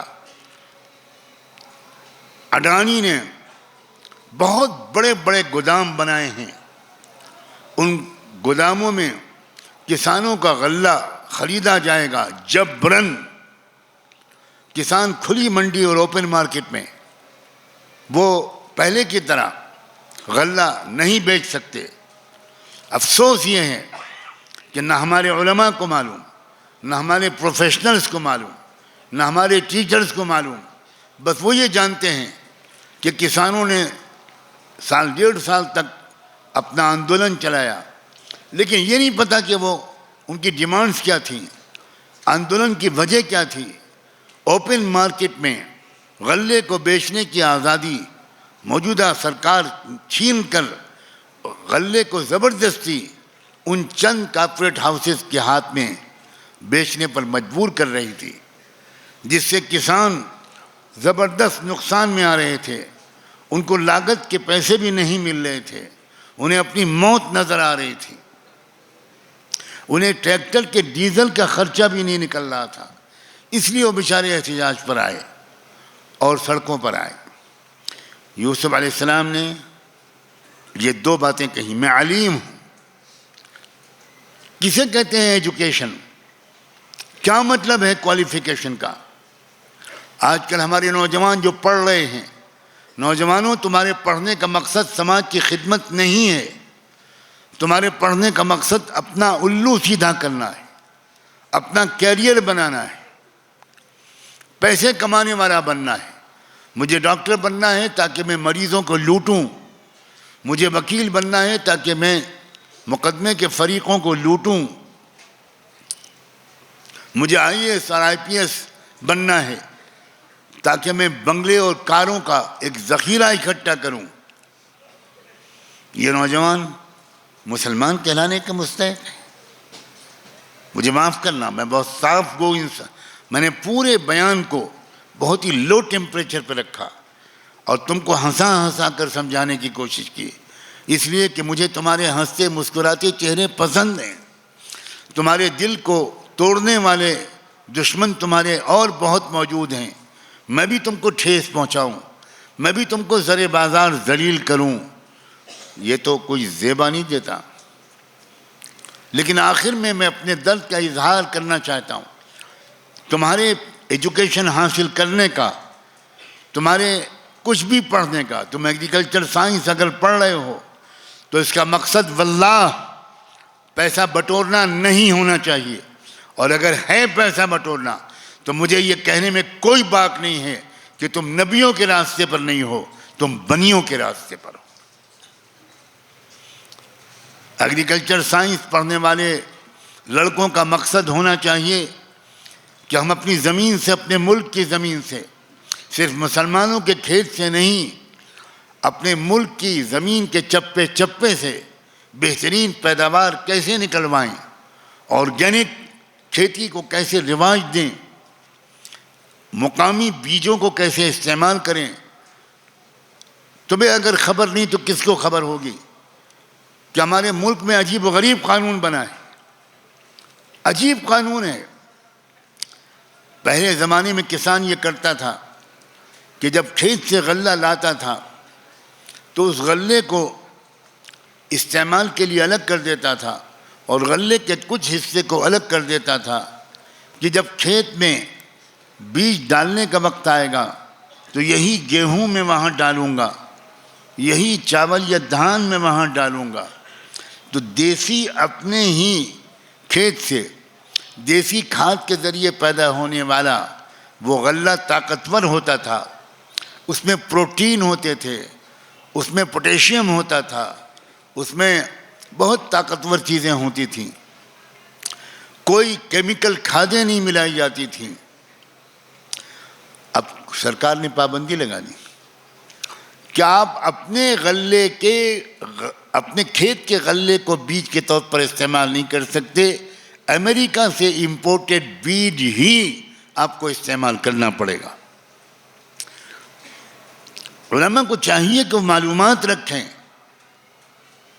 ہر شعبے کی معلومات اگر آپ کے پاس نہ ہوئی تو آپ امت کی رہبری مکمل طور پر نہیں کر سکتے. اور وہ بیج ایسے ہوتے ہیں کہ وہ بیج ایک مرتبہ کی فصل اگانے کے بعد اس فصل سے جو ان بیجوں سے اگتی ہے اس فصل سے آپ اگلے سال کی فصل تیار نہیں کر سکتے. آپ کو اگلے سال پھر امریکہ کے امپورٹڈ بیجوں کو آپ کو خریدنا پڑے گا. یہ ظلم ہو رہا ہے ہمارے ملک میں کسانوں پر, یہ ہو رہا ہے ملک میں عوام پر. یوسف علیہ السلام کی طرف پھر واپس لاؤ اپنے ذہن کو. انہوں نے کیا کیا؟ جب اختیار سنبھالا فوڈ منسٹری کا تو پورے ملک کا دورہ کیا. اس وقت مصر کے 7 بڑے بڑے اسٹیٹ تھے. انہوں نے سرکاری افسران کے ساتھ پورے ملک کا دورہ کیا. اور دورہ نہیں کیا, ہر ملک کے ایک ایک گھر کا سروے کروایا. انسانی تاریخ میں پہلی مرتبہ ایک ایک گھر کا سروے ہوا. کس گھر میں کتنے ممبرز ہیں, سال بھر میں کتنا غلہ ان کو چاہیے ہوگا, آنے والے مہمانوں کا حساب بھی لگا لو. سب کو کیلکولیٹ کر کے ہر گھر کے سروے رجسٹر میں لکھ دیا گیا کہ اس گھر کو سال بھر کے لیے اتنے اناج کی ضرورت ہے. اب نہ تو اس سے زیادہ اناج اس گھر میں جائے گا نہ اس سے کم اناج اس گھر میں جائے گا. یہ جو راشن کارڈ کا سسٹم ہے جس کو پبلک ڈسٹریبیوشن سسٹم کہتے ہیں, PDS, یہ راشن کارڈ کا سسٹم, یہ راشننگ کا سسٹم پوری انسانی تاریخ میں سب سے پہلے حضرت یوسف علیہ السلام نے شروع کیا. آج تو عجیب و غریب طرح کی رہنمائی ملتی ہے. ہم ان کاموں کو نبیوں والا کام ہی نہیں کہتے.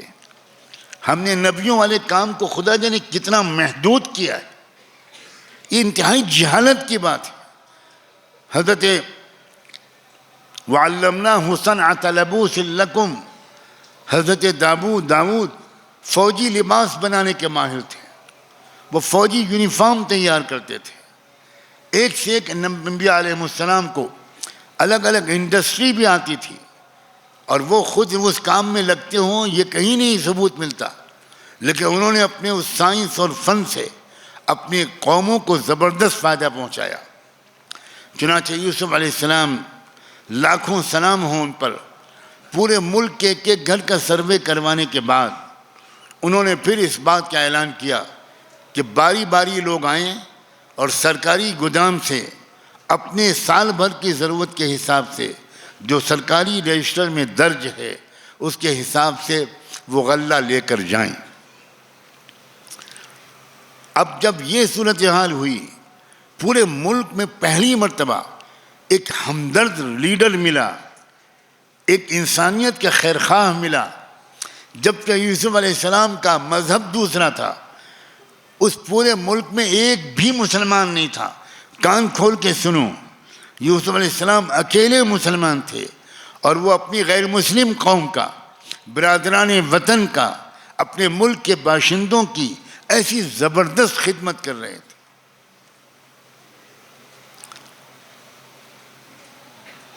پھر کیا ہوا؟ پوری قوم میں ایک شور مچ گیا، جو آ رہا ہے سرکاری غلے کے گودام یا دکان پر، وہ غلہ لے کر جا رہا ہے۔ انتہائی خوش اخلاقی سے سرکاری افسران اس سے پیش آ رہے ہیں۔ حضرت یوسف علیہ السلام خود براہ راست پرسنلی نگرانی کر رہے ہیں۔ ایک ایک گھر میں بھرپور طور پر ان کے حق کے مطابق غلہ پہنچنا چاہیے۔ اور حیرت کی بات ہے، یوسف علیہ السلام ابھی کسی کو اسلام لانے کی دعوت نہیں دے رہے۔ بہت اہم بات ہے جو میں کہہ رہا ہوں۔